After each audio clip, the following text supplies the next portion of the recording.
Sebelumnya, Assalamualaikum warahmatullahi wabarakatuh. Perkenalkan nama saya Rudi Adesanata dengan NPM 245705101. Dan pada video pengganti kali ini saya akan mengerjakan tugas untuk membuat video pengganti dari pertemuan ke-9 dari SO.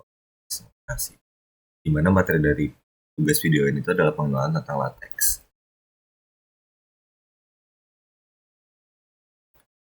Gambaran umum itu latex adalah suatu penyimpanan berbasis perintah yang banyak digunakan untuk penulisan karya tulis ilmiah, khususnya membuat formula matematika dan berbeda dengan pengelolaan kata biasa, latex biasanya menghasilkan dokumen dengan tampilan rapi dan profesional melalui proses komplikasi. Dalam praktikum ini, kita tuh bakal belajar tentang menggunakan latex dan juga cara ngeran atau cara menggunakannya melalui perantara dari Overleaf. Jadi pada materi kali itu ada 4 pencapaian yang bakal dikejar. Itu menjelaskan konsep dasar latex, itu perbedaannya dengan Word biasa karena latex sama Word hampir mirip. Kemudian mengidentifikasi kelebihan dan kekurangannya itu sebagai sistem typesetting. Kemudian menulis dokumen sederhana dan formula matematika menggunakan sintaks latex dan juga memahami struktur dasar file latex. Masuk materi pertama itu adalah latex. Latex itu adalah bahasa markup atau sistem penyimpanan dokumen untuk peranti lunak teks. Teks merupakan suatu komputer yang digunakan untuk membuat typesetting suatu dokumen atau membuat formula matematika. Latex memungkinkan penggunanya atau kita untuk melakukan typesetting dan mencetak hasil kajian dalam bentuk tipografi yang terbaik. Keuntungan latex itu ada beberapa, di antara itu memiliki format dokumen yang lebih terstruktur. Udah itu segala jenis formula matematis dapat dituliskan dengan mudah karena itu tadi kita bisa ngatur sendiri. Kemudian kayak list gambar, list table, daftar pustaka, footnote, bahkan daftar isi dapat secara otomatis diubah oleh program. Kemudian juga latex melatih dan memaksa pengguna dan membuat dokumen menjadi terstruktur dan lebih baik dan benar, sehingga tidak ada kerancuan dalam penulisan. Kemudian source latex itu berupa teks sehingga ukurannya sangat kecil, file itu. Jadi itu karena berupa teks, jadi benar-benar sangat kecil. Jadi kalau misalnya kita mau menggunakan itu baru kita bisa running di overlay. Kemudian source untuk type settingnya itu juga ditulis sebagai teks sehingga lebih aman terhadap serangan virus. Jadi berbeda dengan yang lain, kalau file biasa itu menggunakan file, kalau latex itu dia itu bisa menggunakan teks tulis. Dia itu lebih aman dari serangan.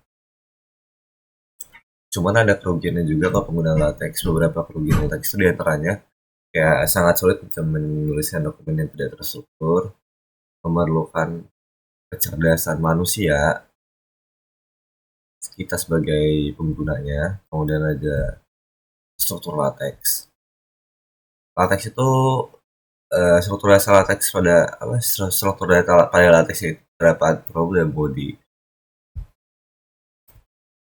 Preambula itu adalah menjelaskan tentang jenis dokumen ya, kayak artikel, buku, surat, dokumen, dan lain-lain. Body berisi teks yang berupa dokumen kita, kayak ada di gambar ini. Jadi ada dokumennya, kemudian ada ini segala macam ya. Ini bagian sedalam dari begin sampai end ini body. Format perintahnya itu semua perintah latex diawali dengan tanda backslash. Tanda ini memberitahu kepada latex untuk melakukan hal tertentu pada bagian dokumen tersebut. Perintah-perintah dalam latex biasanya sudah cukup menjelaskan apa yang dibutuhkan pada latex dokumen. Kayak karakter khusus, latex menggunakan 10 karakter khusus berikut.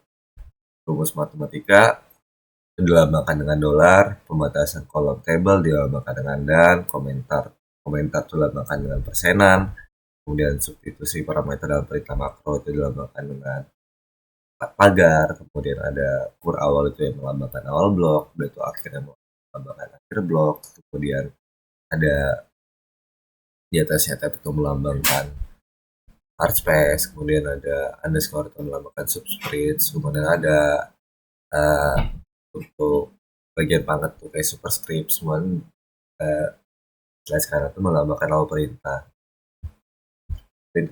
Perintah pada latex itu ada beberapa, kurang lebihnya ada title itu buat judul, kemudian ada author buat tuliskan nama kita, kemudian ada bagian cover kayak title author dan sebagainya.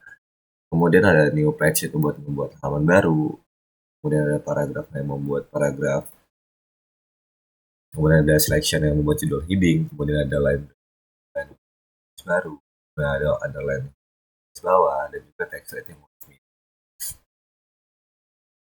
Itu text editor latex itu juga bisa kita akses melalui online. Itu kita bisa mengakses apa text editor itu melalui Google aja. Jadi kita bisa masuk ke dalam halaman website https://overleaf.com. Nanti itu bakalan disuruh segmen buat akun kita, kemudian kita ikutin aja instruksinya dan itu baru bisa pakai. Nanti di situ ada tempat edit dokumen. Nanti kita tinggal masukin kolom latex yang kita mau, kita buat sendiri latex yang kita pengen, dan terus tinggal kita compile dan juga hasilnya akan keluar di bagian kanan. Mungkin sekian video penjelasan dari saya. Jika ada salah kata, saya mohon maaf. Saya akhiri, wassalamualaikum warahmatullahi wabarakatuh.